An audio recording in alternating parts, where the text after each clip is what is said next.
जय हिंद दोस्तों, railway campus पे आपका बहुत बहुत स्वागत है।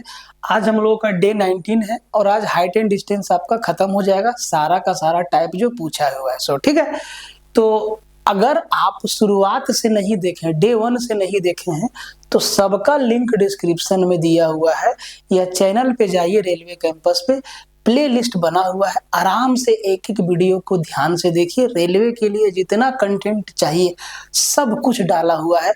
अभी एएलपी का जो एग्जाम हुआ उसका कंप्लीट 300 सवाल 7 घंटा प्लस में कंप्लीट करके वो भी डाले हैं।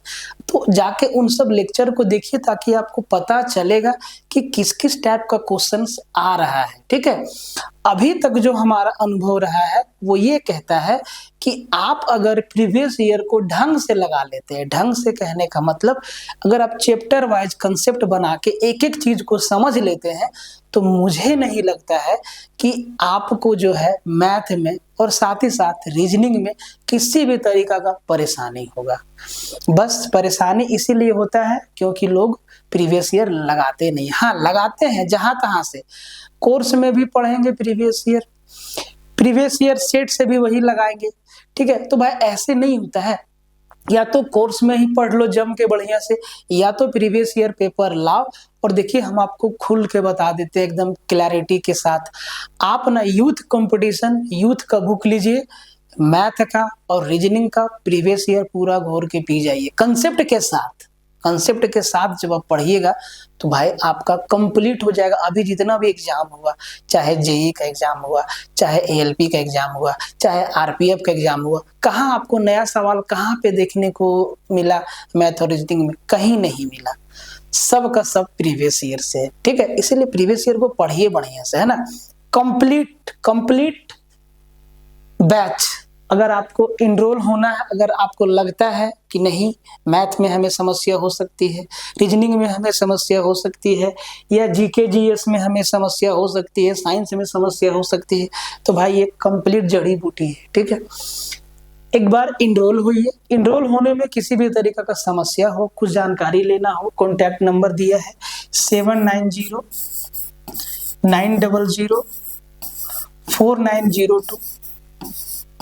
आप इस पे कॉल करके अपना क्वेश्चन का आंसर पा सकते हैं। साथ ही साथ टेलीग्राम ज्वाइन कर लीजिएगा। टेलीग्राम ज्वाइन करना बिल्कुल ना भूलिएगा, लिंक डिस्क्रिप्शन में दिया हुआ है।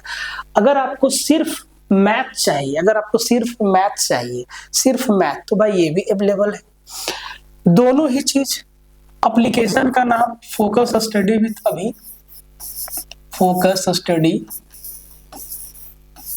अभी को आप डाउनलोड कर लीजिएगा। ठीक है, प्ले स्टोर से, नहीं तो इसका भी लिंक डिस्क्रिप्शन में दिया हुआ है। ठीक है, कंप्लीट लेक्चर आपको देखना है शुरू से लेके आखिरी तक। और अगर आप डे 1 से नहीं किए हैं फॉलो, तो भाई आप डे 1 से स्टार्ट करिए देखना, और डे 1 से देखना स्टार्ट करिए, उसके बाद आप डे 19 पे आइए। अगर आप अभी डे 19 देख रहे हैं तो आप डे 1 से स्टार्ट कीजिए देखना, तो आपको पता चलेगा कि किस किस तरीके का सवाल पूछा जाता है, क्या आपको हम कंसेप्ट के साथ बताए हैं कि नहीं बताए हैं, एक एक चीज आपको बताए हैं। टेलीग्राम जरूर से ज्वाइन कर लीजिएगा और सेशन को शेयर मार दीजिएगा। कंप्लीट लेक्चर देखना है आपको, पेन पेपर लेके बैठिए, ऐसे मत बैठिए, पेन पेपर लेके बैठिए, तभी मजा आएगा। जब तक पेन पेपर लेके नहीं बैठेंगे मजा नहीं आएगा। ये शॉर्ट्स नहीं है, ना ही रील्स है जो आप देख के हंसेंगे। यहाँ आपको अपना दिमाग लगाना होगा मेरे साथ साथ। क्वेश्चन आएगा, पहले पॉज मारिएगा, खुद से लगाइएगा, उसके बाद आप सॉल्यूशन देखिएगा। ये तरीका है पढ़ने का, अगर आप ऑनलाइन मोड में पढ़ रहे हैं तो। ठीक है,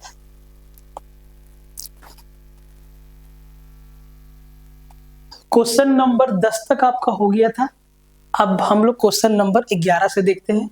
रेशियो आप लोग को बोले थे कि याद कर लीजिएगा और एक जगह लिख लीजिएगा कॉपी में बढ़िया से। ठीक है, आइए क्वेश्चन नंबर 11 कहता है कि the angle of elevation of the top of a hill from the foot of a tower is 60 degree and the angle of elevation of the top of the tower from the foot of the hill is 30 degree. If the height of the tower is 50 meter, what is the height of the hill? Question को पहले ना एक चीज समझ लीजिए, question को पढ़िएगा बढ़िया से, नहीं तो दोबारा पढ़ने का नौबत आ जाएगा। और उतना टाइम है नहीं कि एक ही क्वेश्चन को 3 बार 4 बार पढ़ के आदमी समझते रहे, ठीक है। तो एक मीनार से एक मीनार के आधार से एक पहाड़ी की चोटी का उन्नयन कोण 60 डिग्री है, और पहाड़ी के आधार से मीनार के शिखर का उन्नयन कोण 30 डिग्री है। यदि मीनार की ऊंचाई 50 मीटर है तो पहाड़ी की ऊंचाई क्या है? देखिए, मीनार का ऊंचाई आपका दे दिया है 50 मीटर, ठीक है, और पहाड़ी का ऊंचाई पूछ दिया है, ठीक है। तो इसमें जो आपका मीनार है वो छोटा है और पहाड़ी है उसका हाइट ज्यादा है, ठीक है। अब देखिए, ये मेरा पहाड़ी है, बोले सर ठीक है, और कहीं दूर ये मीनार है, ये क्या है? मीनार है, ठीक है। सॉरी, ये मीनार है जिसका हाइट 50 मीटर दे दिया है। अब कहता है कि इसके आधार से, मीनार के बेस से, देखिए मीनार के बेस से यहां से देखिए और सीधा देखिए ये जो पहाड़ी है ना, इसके टॉप को कितना डिग्री का कोण बन रहा है? बोले सर 60 डिग्री का। बोले सर ठीक है। और पहाड़ी के आधार से मीनार के शिखर का उन्नयन कोण 30 डिग्री है। अभी जो पहाड़ी है इसके बॉटम से मीनार के टॉप को देखिए, ये जो एंगल है ये आपका 30 डिग्री है। बोले सर ठीक। अब यहाँ पे आपको 2 राइट एंगल ट्रायंगल दिख रहा है, एक ये वाला और एक ये वाला। अब ध्यान से देखिए, किसको देखिएगा? जिसका वैल्यू दिया हुआ है। किसका वैल्यू दिया हुआ है? देखिए, ये जो मीनार है ना, जो हम कलर कर रहे हैं, इस राइट एंगल ट्रायंगल को आप ध्यान से देखिए, इस राइट एंगल ट्रायंगल को आप ध्यान से देखिए। 30 डिग्री है, यहाँ पे आपका 90 डिग्री है, ठीक है। यहाँ 30 है तो यहाँ पे कितना? 60 है। 30 के सामने क्या 1 होता है? तो सर 1 का वैल्यू क्या दिया है? 50। और यहाँ 60 है तो 60 के सामने क्या होगा? √3। तो सर इसका वैल्यू क्या होगा? 50√3। मतलब जो हमारा मीनार है और जो पहाड़ी है उनके बीच का डिस्टेंस अगर पूछता तो 50√3 हम लोग बता देते, लेकिन पूछा है हमसे पहाड़ी की हाइट। अब ध्यान से देखिए इस राइट एंगल ट्रायंगल को, किस वाले? इस वाले राइट एंगल ट्रायंगल को ध्यान से देखिए, इस वाले राइट एंगल ट्रायंगल को। यहाँ पे क्या है? 90 डिग्री है। बोले ठीक है। यहाँ पे मेरा 60 है, यहाँ पे 60 है तो यहाँ पे क्या होगा? बोले सर 30 है। और सर 30 के सामने क्या होता है? 1, 1 यूनिट। तो सर 1 का वैल्यू क्या दिया है? 50√3। और 60 के सामने क्या होता है? √3। तो अगर 1 का वैल्यू 50√3 है तो सर √3 का वैल्यू कितना होगा? बोले सर 50√3 से मल्टीप्लाई कर दीजिए। √3 इंटू √3, 50 तिहाई 150 मीटर आपका क्या हो गया? उत्तर हो गया। पहाड़ी का जो ऊंचाई है वो 150 मीटर हो गया। कितना समय लगा बताइए? ज्यादा समय नहीं ना लगा। तो शुरू में आपको समझने में समय देना पड़ेगा, ऐसा नहीं कि एक ही बार में हो जाएगा, ठीक है। देखिए, कहता है कि the angle of depression of 2 stones in the same direction from an airplane vertically above a straight road of 30 degree and 45 degree respectively, if the airplane is flying at the height of 1.365 kilometer, then what is the distance between the 2 stone? कह रहा है कि एक सीधी सड़क के ऊपर एक हवाई जहाज से एक ही दिशा में 2 पत्थरों के अवनमन कोण 30 डिग्री और 45 डिग्री है। यदि हवाई जहाज 1.365 किलोमीटर की ऊंचाई पर उड़ रहा है तो 2 पत्थरों के बीच का दूरी क्या है? देखिए, हवाई जहाज को उड़ाते हैं, ये हवाई जहाज उड़ रहा है। बोले सर ठीक है। कितना हाइट दिया है? कितना हाइट दिया है? बोले सर 1.365 किलोमीटर, ठीक है, ये हाइट दिया है। यहाँ पे 90 डिग्री बनेगा। बोले सर ठीक है। अब सेम साइड में, सेम डायरेक्शन में 2 स्टोन है, उनका एंगल 30 डिग्री और 45 डिग्री है।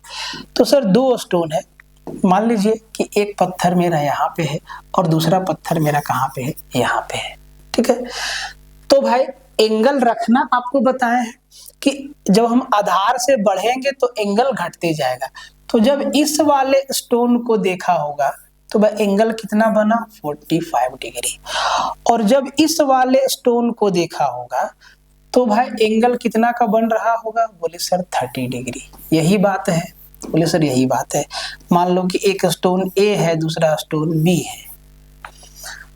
अब कह रहा है कि ए से बी का डिस्टेंस क्या है, ए से बी दोनों कितनी दूरी पर स्थित है। बोले सर ठीक है, बहुत आसान है, ये 45 डिग्री हमको दिखा, तो ये हाइट हमारा 1.365 किलोमीटर है, तो भाई ये लेंथ भी हमारा 1.365 होगा, क्योंकि ये दोनों साइड क्या होगा, ये दोनों साइड बराबर होगा।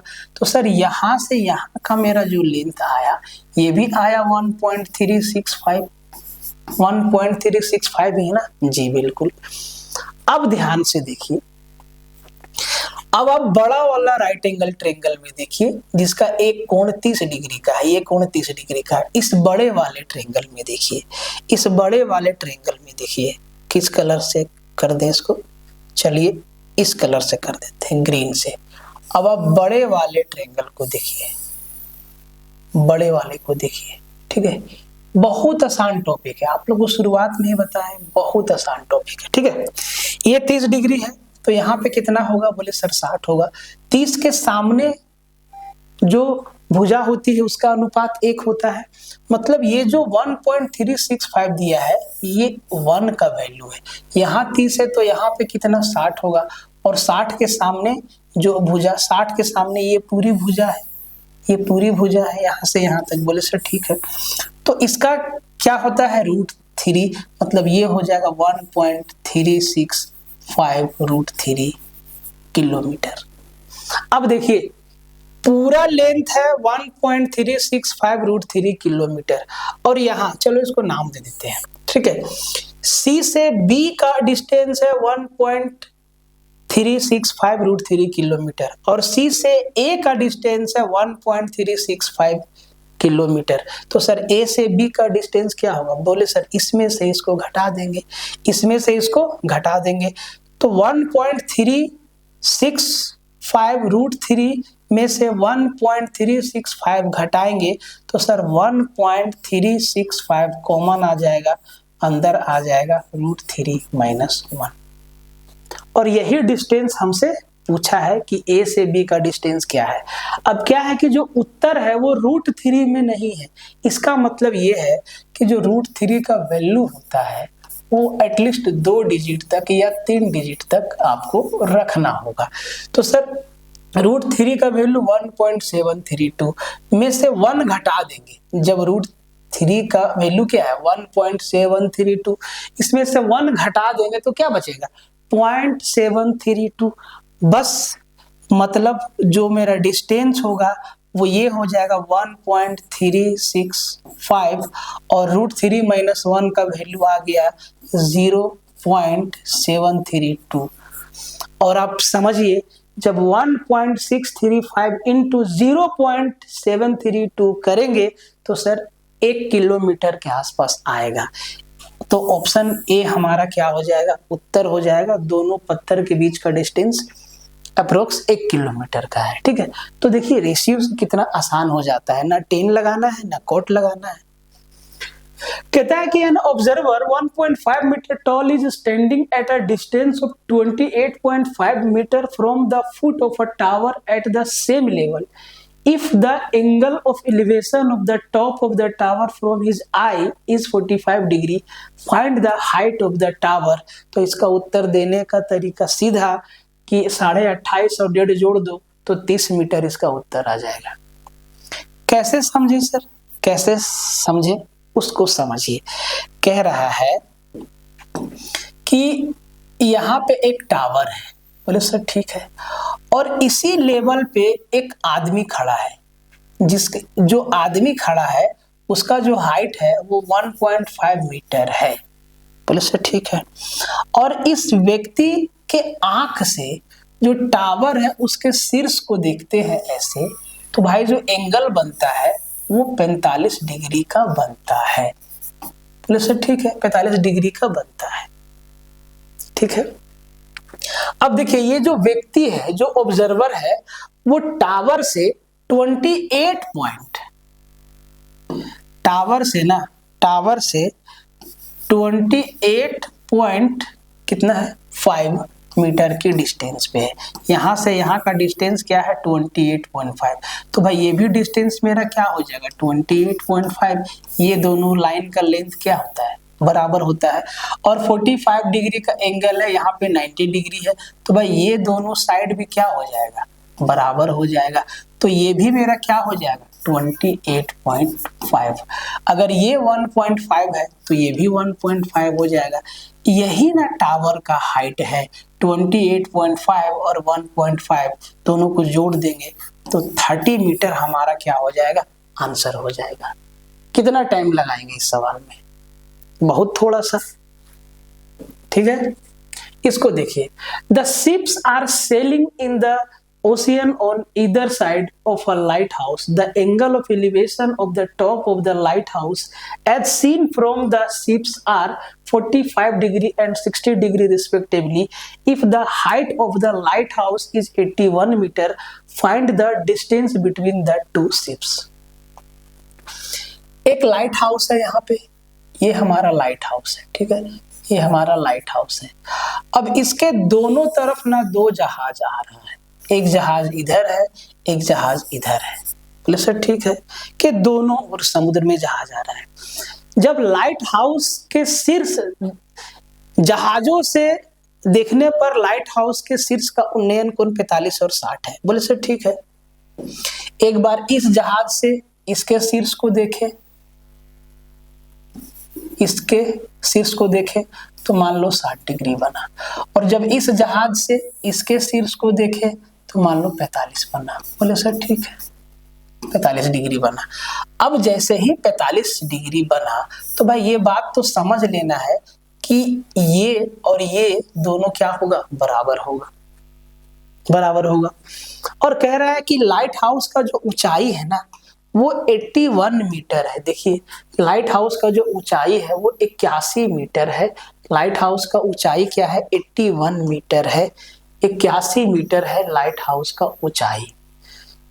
तो भाई मेरे एक बात बताओ कि ये डिस्टेंस कितना है 81 मीटर है, तो सर ये भी डिस्टेंस कितना हो जाएगा 81 मीटर हो जाएगा। यहां से यहां तक का दूरी कितना 81 मीटर हो जाएगा। बोले सर ठीक है। अब इस वाला ट्रायंगल का काम खत्म हो गया, इस वाले ट्रायंगल पे आते हैं। 60 के सामने जो भुजा होती है उसका रेशियो क्या होता है √3 होता है। बोले सर ठीक है, मतलब √3 का जो वैल्यू दिया है वो है आपका 81, और यहाँ पे 60 है तो यहाँ पे क्या बनेगा। बोले सर 30 बनेगा। 30 के सामने क्या होता है 1 होता है। तो अगर √3 का वैल्यू 81 है तो सर 1 का वैल्यू कितना हो जाएगा। बोले सर 81/√3, 81/√3, 81/√3।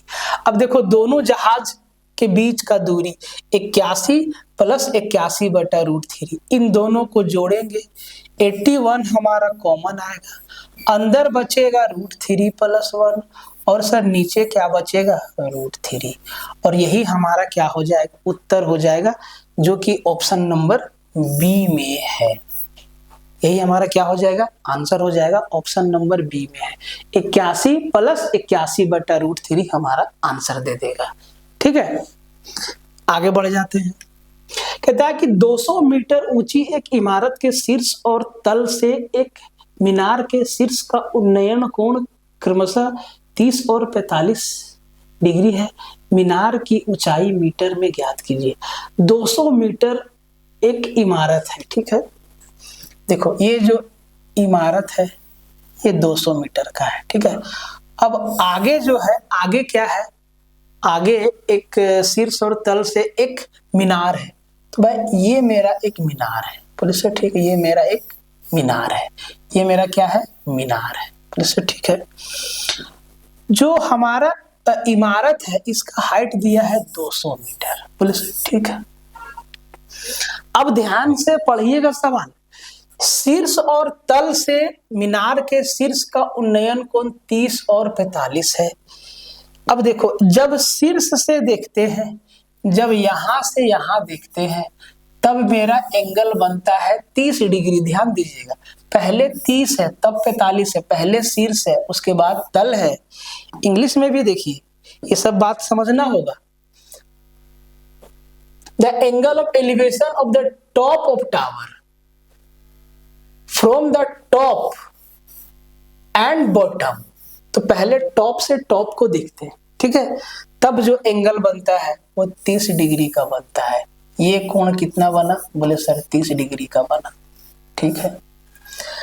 और जब यहां बॉटम से देखते हैं, जब मीनार के बॉटम से देखते हैं, तो भाई जो एंगल बनेगा ये बनेगा 45 डिग्री। बोले सर ठीक है।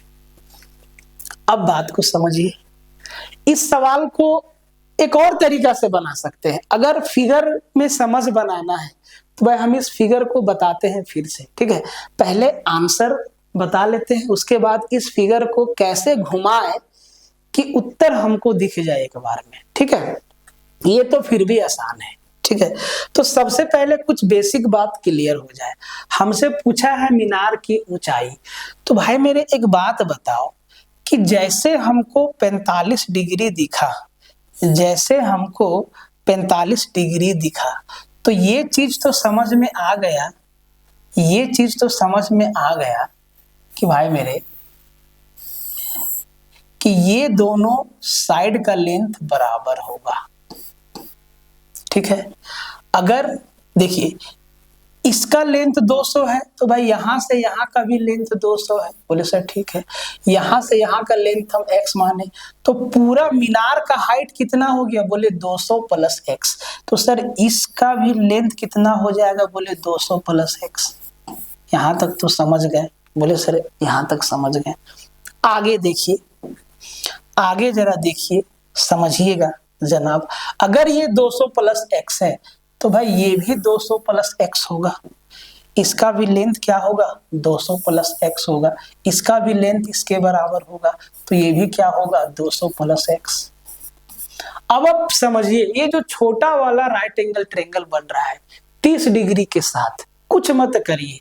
अगर हम 10-30 डिग्री लगा दें तो perpendicular upon base, perpendicular upon base 10-30 degree, 10-30 degree का वैल्यू क्या होता है, 1/√3 बराबर perpendicular x base 200 plus x।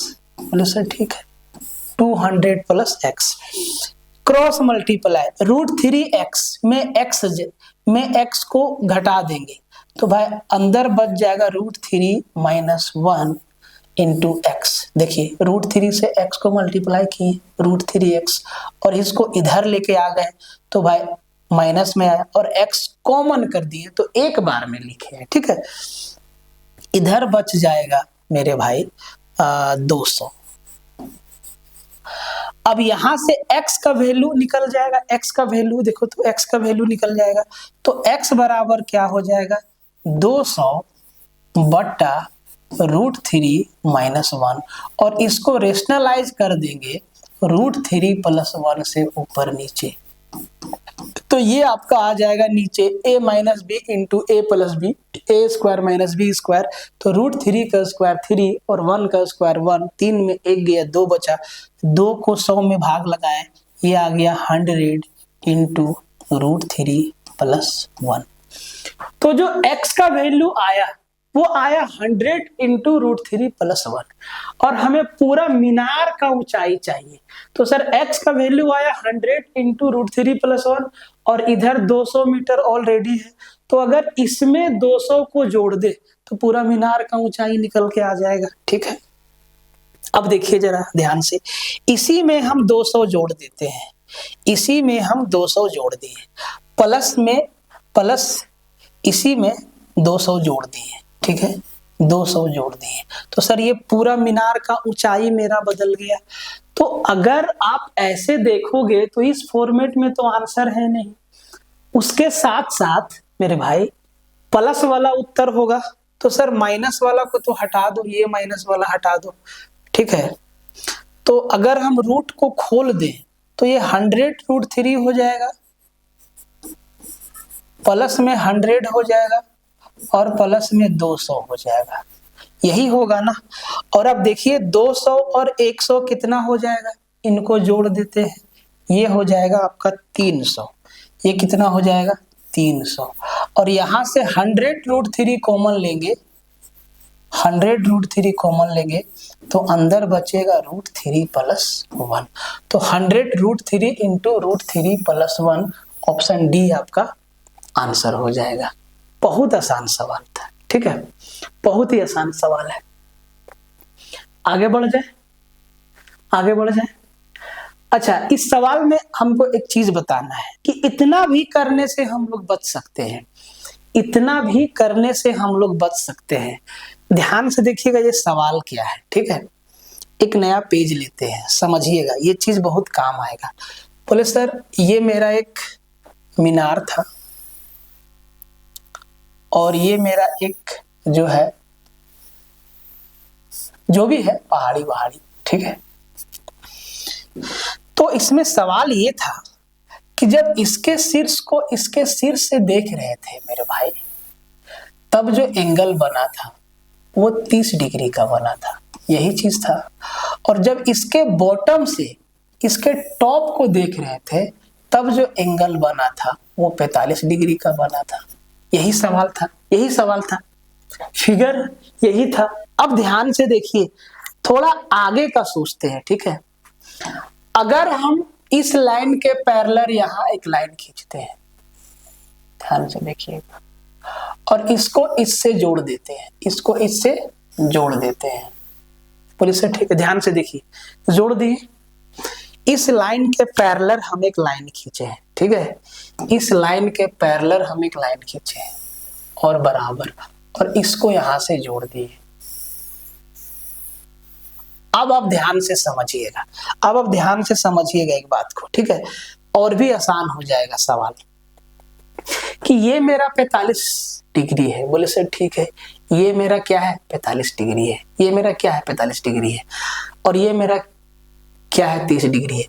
अगर हम इस फिगर को ऐसे घुमा दे, अगर हम इस फिगर को ऐसे घुमा दे, देखिए इसको हम सेलेक्ट कर ली, सेलेक्ट हो गया, और इसको हम रोटेट करते हैं। अगर हम इस फिगर को ऐसे घुमा दें, ठीक है, ठीक है, ध्यान से देखिए, अगर हम इस फिगर को ऐसे घुमा दें, पहले कैसे था ये फिगर, देखिए ये ऐसे था, ठीक है, ये फिगर आपका ऐसे था। अब यहां पे एंगल देखिएगा, एंगल में क्या क्या होगा, यहां मेरा 90 डिग्री होगा, बोले सर यहाँ भी मेरा 90 डिग्री होगा, ठीक है, ये 45 है तो ये भी 45 होगा, ये 30 है, ठीक है, ये 30 है, अगर ये 45 है तो सर ये एंगल भी 45 होगा, ये वाला एंगल मेरा 45 होगा। बोले कैसे, दो पैरेलल लाइन को एक ये लाइन इंटरसेक्ट कर रही है, ये लाइन इंटरसेक्ट कर रही है, तो एकांतर कोण क्या होगा सर, बराबर होगा, ये 45 तो ये भी 45, दिखा दिए, उसको हटा देते हैं। अब देखिए ये मेरा 30 डिग्री है, ध्यान से समझिएगा, ये 30 डिग्री है, ये मेरा 90 डिग्री है, सर ये 30 डिग्री है, यहां भी तो मेरा 90 डिग्री का एंगल बन रहा है, ये मेरा 30 है तो ये मेरा 60 हो जाएगा, बोले सर ठीक है, ये मेरा क्या हो जाएगा 60 हो जाएगा, यहां भी तो मेरा 90 डिग्री है, ये 45 है तो ये भी 45 हो जाएगा, बोले सर ठीक है। अब इस फिगर को एक बार फिर से हम घुमाते हैं, समझिएगा ये तरीका ना अगर आप समझ गए तो बहुत आसान हो जाएगा, मजा ला देगा, ठीक है।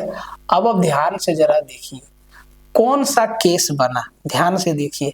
अब हम कुछ चीज को हम मिटाते हैं, इधर से हम इसको मिटा दिए, ठीक है जी, 45-60 का केस बना कि नहीं बना, 45 60 का केस बना कि नहीं बना। देखिए तो ये 60 है और ये 45 है, ये 60 है और ये 45 है। ये वाला डिस्टेंस दिया था 200 मीटर, ये वाला डिस्टेंस दिया था 200 मीटर, यही वाला डिस्टेंस ना पूछा था भाई। तो हम लोग ऐसे भी कर सकते हैं, लेकिन क्या है कि पता नहीं एग्जाम में ये तरीका आएगा दिमाग में कि नहीं आएगा। हालांकि आना तो चाहिए, अगर आता है तो ठीक है, नहीं तो जो तरीका आपको बता है इसी तरीका से कर दीजिएगा, ठीक है। इस सवाल को देखिए, एक इमारत के ऊपर से देखने पर पूर्व की ओर मुख किए हुए समान ऊंचाई वाले दो घरों के अवनमन कोण क्रमशः 45 और 30 है। यदि दोनों घरों के बीच की दूरी 50 मीटर है तो इमारत की ऊंचाई क्या है। सिंपल सवाल है।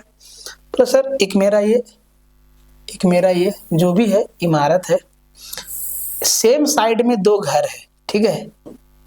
तो भाई एक घर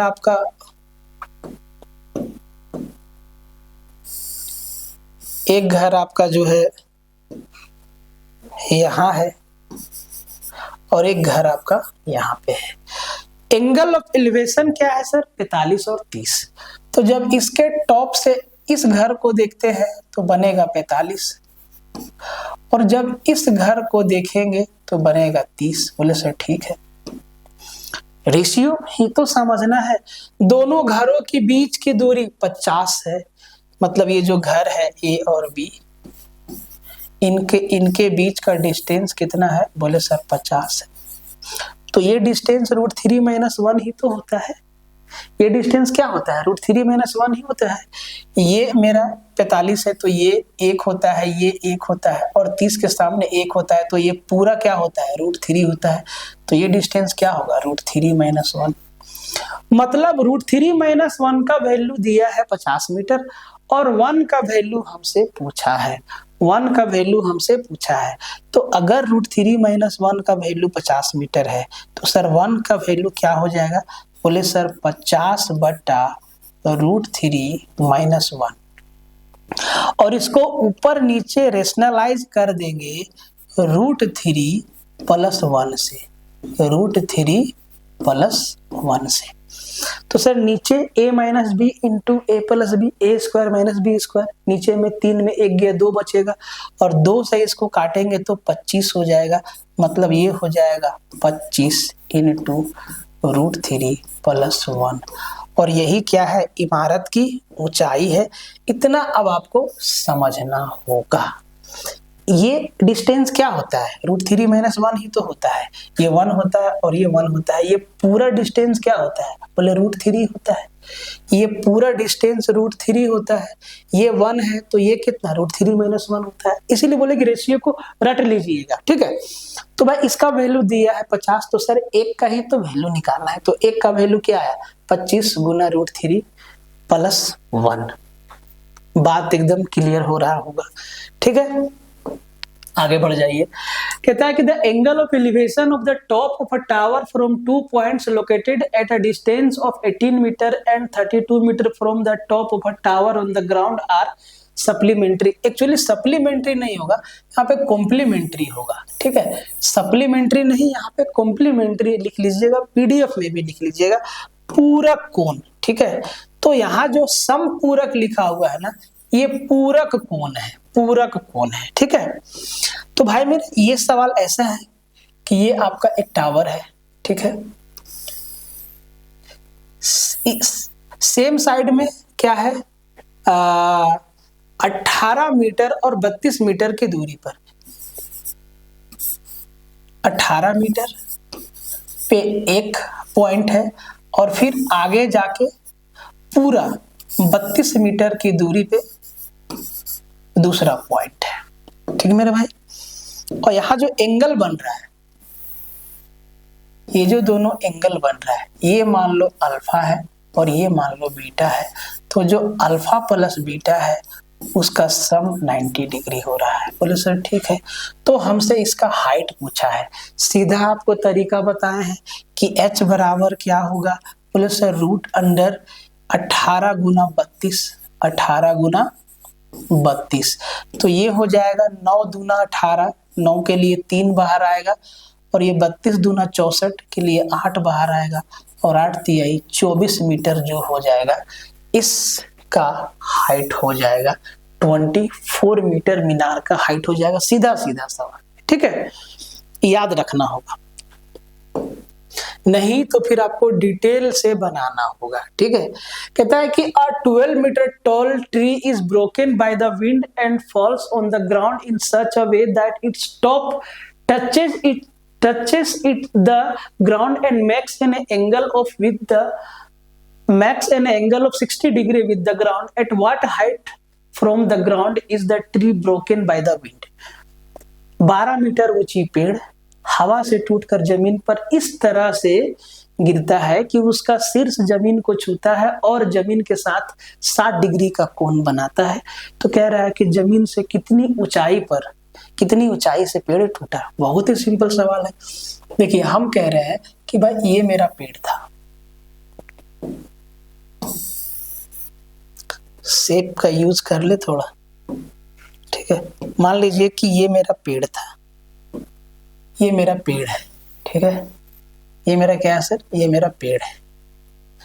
अब शेप में क्या है कि इसको सेलेक्ट करो, मोटा करो, तब आपको ठीक से दिखेगा, ठीक है। ये मेरा पेड़ है, ठीक है। इस पेड़ का जो हाइट है वो 12 मीटर है। बोले सर ठीक है, इसका हाइट कितना है? 12 मीटर, पूरा हाइट यहां से यहां तक।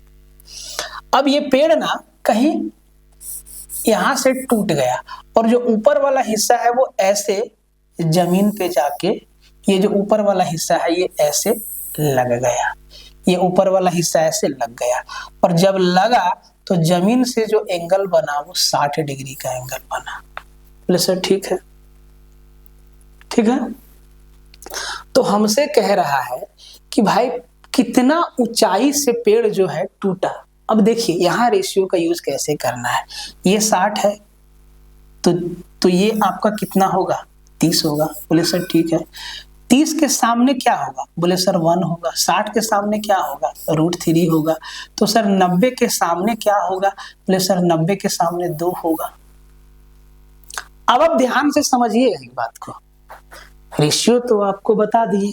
बोले सर 60 के सामने √3, 30 के सामने 1 और 90 के सामने 2 होगा। अब आपसे एक बात हम कहते हैं कि जो पेड़ का पूरा ऊंचाई है वो यही वाला हिस्सा और ये वाला हिस्सा मिलके है। ये जो हिस्सा ऊपर वाला था यही ना टूट के यहाँ पे लगा है जमीन से, तो 2 और √3 यही ना पूरा पेड़ का ऊंचाई था भाई। 2 + √3 यही ना पेड़ का पूरा ऊंचाई था। अगर हम आपको बोले कि 2 + √3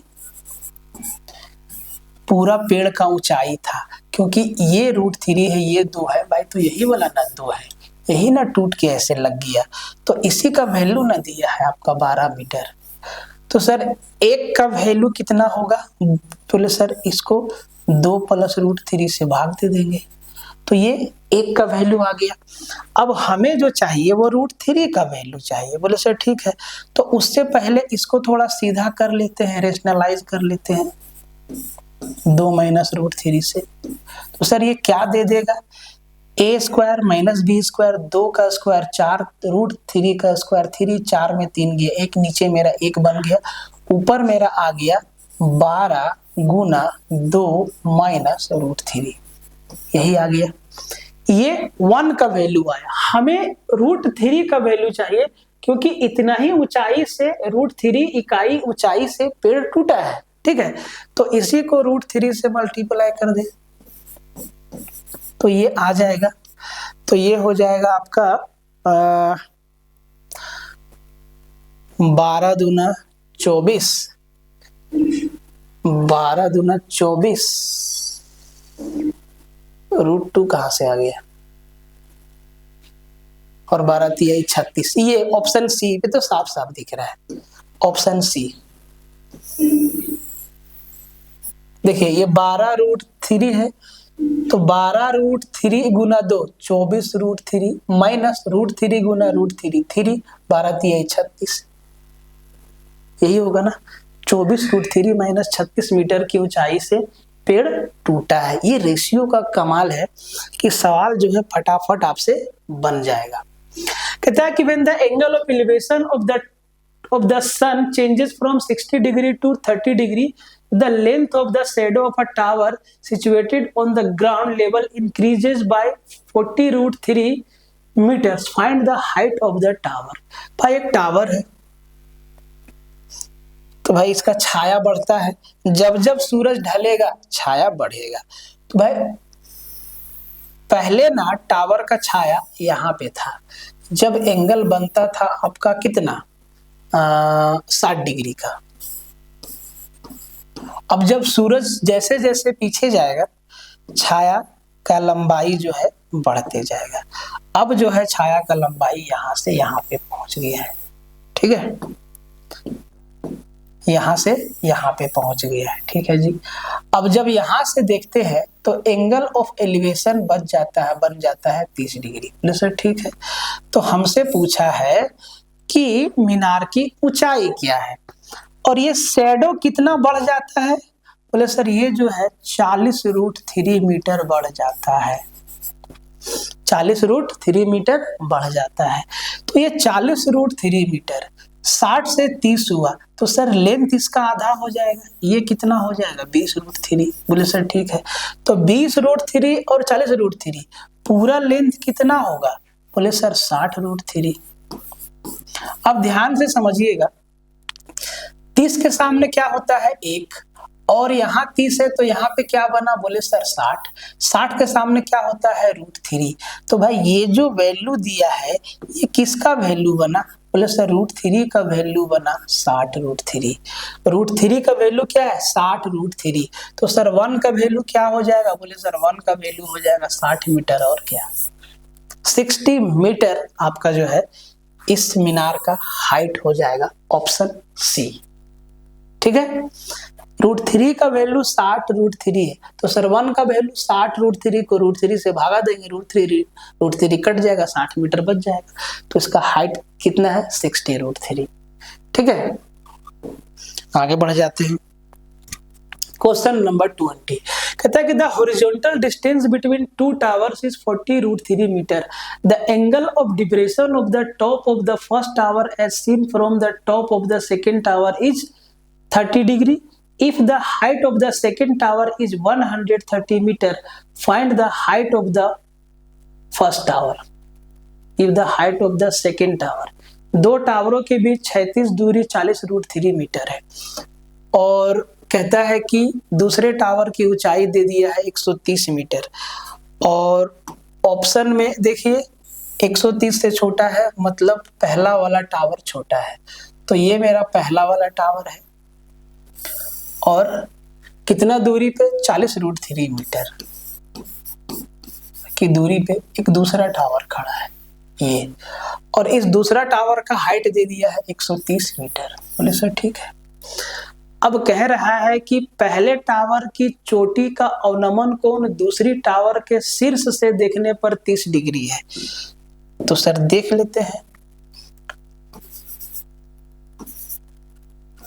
ये जो एंगल है कितना का बन रहा है। बोले सर 30 डिग्री का बन रहा है। सर ठीक है। अब देखिए तो कह रहा है कि पहले टावर की ऊंचाई ज्ञात कीजिए, तो 130 मीटर से कम ही होगा और चारों ऑप्शन में कम ही दिया हुआ है। तो भाई ये 40√3 है तो ये भी 40√3 होगा। बोले सर ठीक है।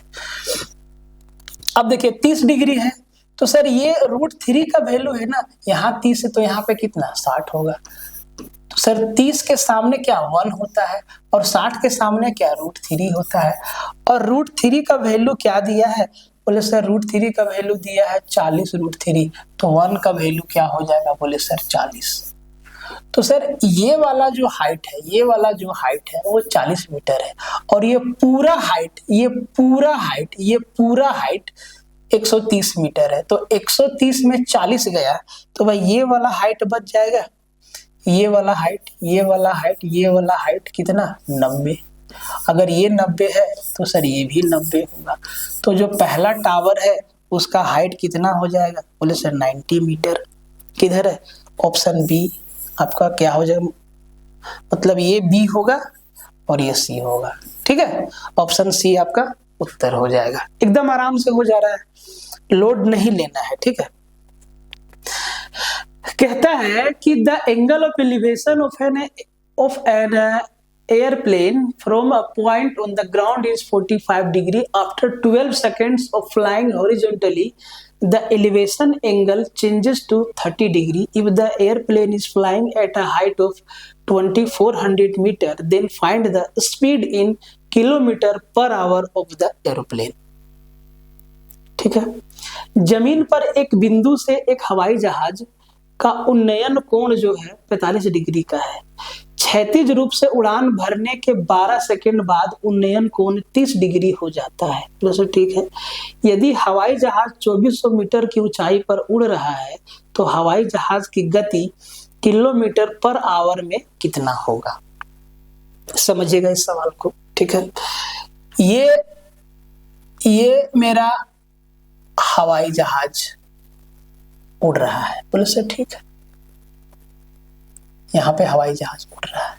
ठीक है, तो इस टाइम जो यहाँ पे जब देखते हैं तो सर एंगल कितना बनता है? बोले सर 45 डिग्री का बनता है। कितना बनता है? 45 डिग्री का। 45 डिग्री का एंगल बना।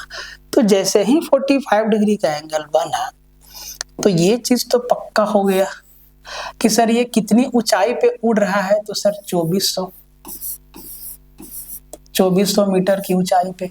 तो सर ये वाला लेंथ भी मेरा क्या हो जाएगा? ये भी हो जाएगा 2400 मीटर। कोई दिक्कत? कोई दिक्कत नहीं। अब 12 सेकेंड वो उड़ान भरता है सीधा। ठीक है, अब वो 12 सेकेंड आ रहा है इधर नहीं, इधर। मान लो कि 12 सेकेंड में यहां से यहां पहुंचा, 12 सेकेंड में यहां से यहां पहुंचा। अब जब यहां से देखते हैं, अब जब यहां से देखते हैं, ये ए से बी पॉइंट पे आ गया। ठीक है, अब जब यहां से देखते हैं तब जो मेरा एंगल बनता है वो बनता है आपका 30 डिग्री का। कितना का बना भाई? 30 डिग्री का कोण बना। तो कह रहा है कि प्लेन का स्पीड क्या है? तो सर प्लेन 12 सेकेंड में यहां से यहां पहुंचा है। ठीक है, तो अगर ये डिस्टेंस हम निकाल ले, कि ए से बी का दूरी कितना है जो कि 12 सेकेंड में कवर किया है, तो हम स्पीड आराम से निकाल लेंगे।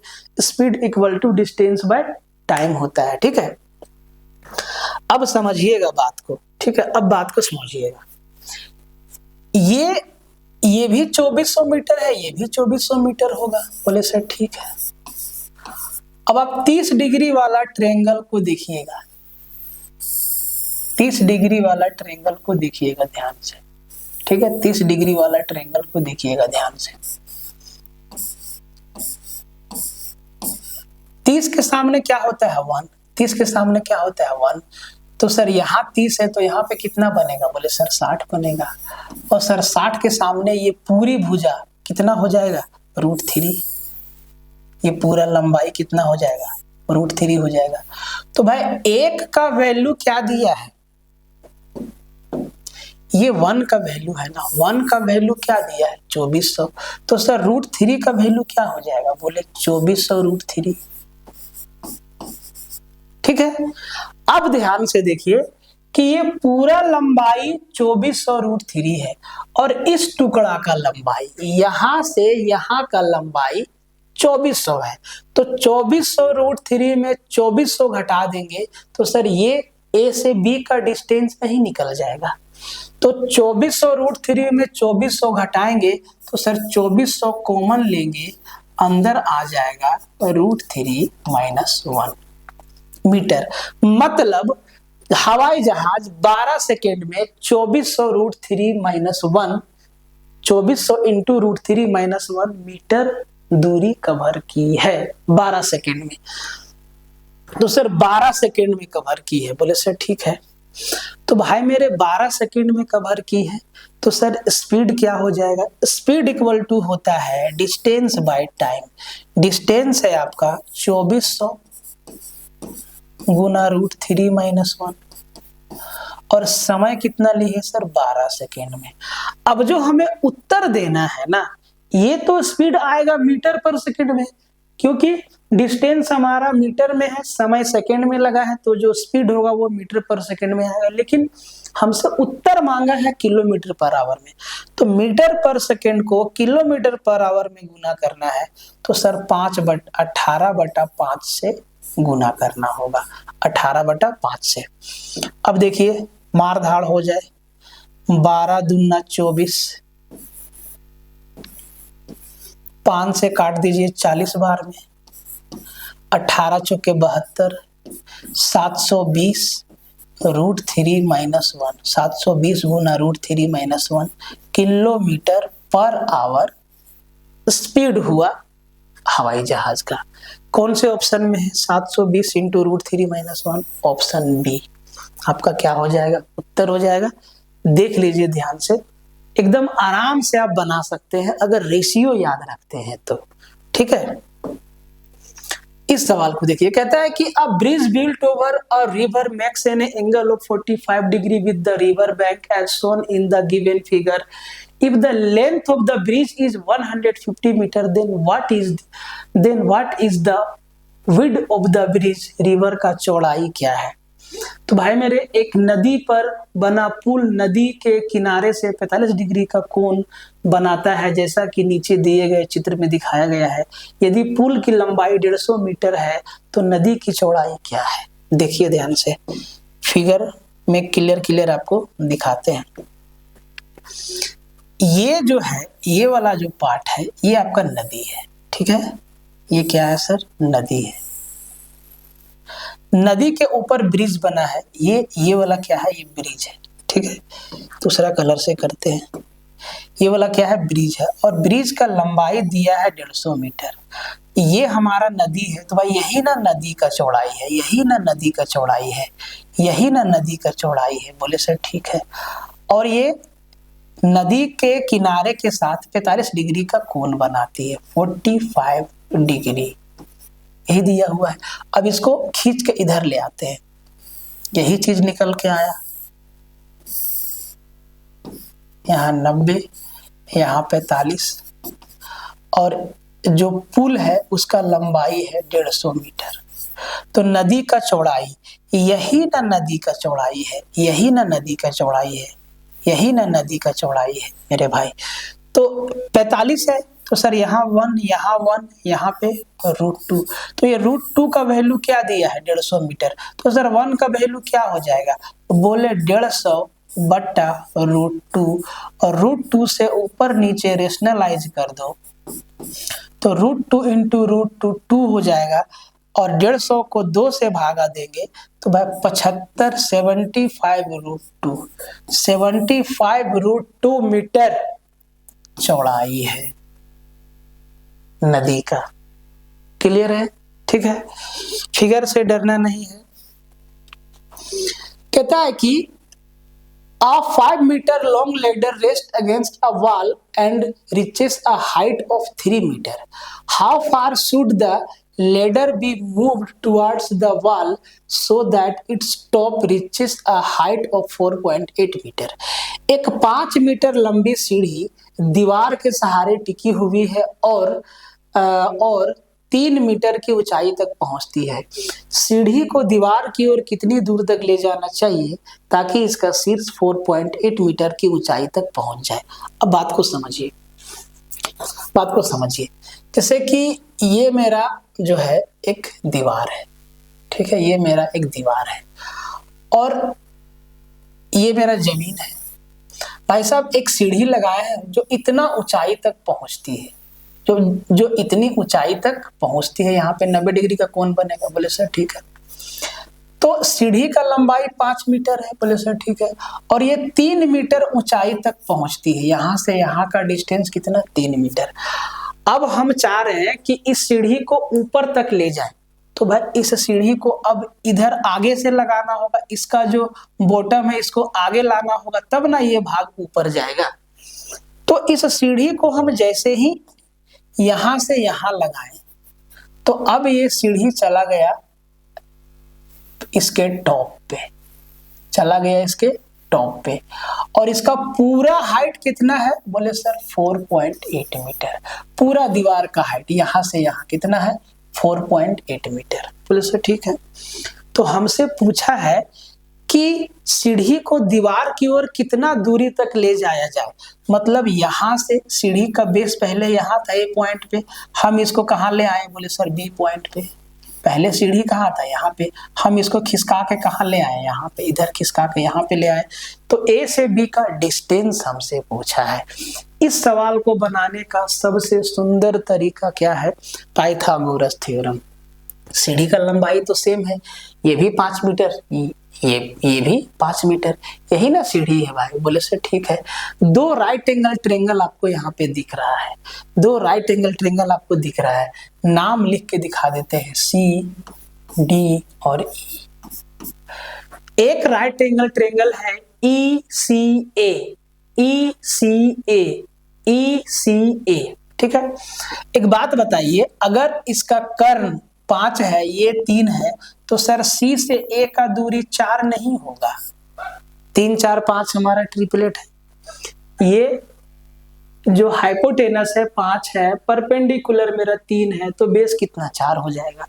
तो जो राइट एंगल ट्रायंगल है, जो राइट एंगल ट्रायंगल है ई सी ए, इसमें जब पाइथागोरस थ्योरम लगाएंगे तो कहेंगे सर हाइपोटेनस का स्क्वायर बराबर परपेंडिकुलर का स्क्वायर प्लस बेस का स्क्वायर। समझ जाएंगे, बोले से ठीक है। अब देखिए जो दूसरा राइट एंगल ट्रायंगल है वो D C B, D C B, ध्यान से देखिएगा, D C B, D C B, D C B, ये वाला राइट एंगल ट्रायंगल, ये वाला, इसका भी आपका हाइपोटेनस 5 का स्क्वायर बराबर परपेंडिकुलर कितना, पूरा 4.8 का स्क्वायर, 4.8 का स्क्वायर प्लस ये सी से बी का डिस्टेंस मान लो x, तो सर ये x का स्क्वायर। अब देखिए हाइपोटेनस तो बराबर है, तो अगर LHS बराबर है तो RHS भी क्या होगा, बराबर है। मतलब सर ये यही चीज ना है भाई, 4.8 का स्क्वायर प्लस x स्क्वायर बराबर 5 का स्क्वायर हम लिख सकते हैं। तो ये 25 बराबर 4.8 मतलब 48 का स्क्वायर 2304, तो 2 अंक के बाद पॉइंट लगा देंगे प्लस x का स्क्वायर। अब 25 में 23 घटा दो, तो 25 में 23 घटा दो, बचा आपका 2, और 2 में 0.4 गया तो 1.96। तो सर x का जो वैल्यू आएगा वो रूट अंडर 1.96 आएगा। और सर x बराबर 196 का वर्गमूल 14 मतलब 1.4। अब जरा ध्यान से देखो कि A से C का जो दूरी है वो 4 मीटर है, A से C का दूरी 4 मीटर है, और C से B का दूरी 1.4 मीटर है। तो भाई A से B का दूरी नहीं निकाल देंगे, 4 में 1.4 को घटा देंगे, तो जो A से B का डिस्टेंस है, जो AB का लेंथ है वो 4 माइनस 1.4, और ये हो जाएगा आपका 3 एक 2.6, 40 में 14 गया 26, 2.6। तो भाई मेरे ये बात हमसे पूछा है कि सीढ़ी को A से B पे ले गए, मतलब 2.6 मीटर जो है खिसकाए हैं। यही सवाल का उत्तर था, एकदम आराम से इसका उत्तर दिया। समझाने के लिए हम बहुत सारा बात लिखे।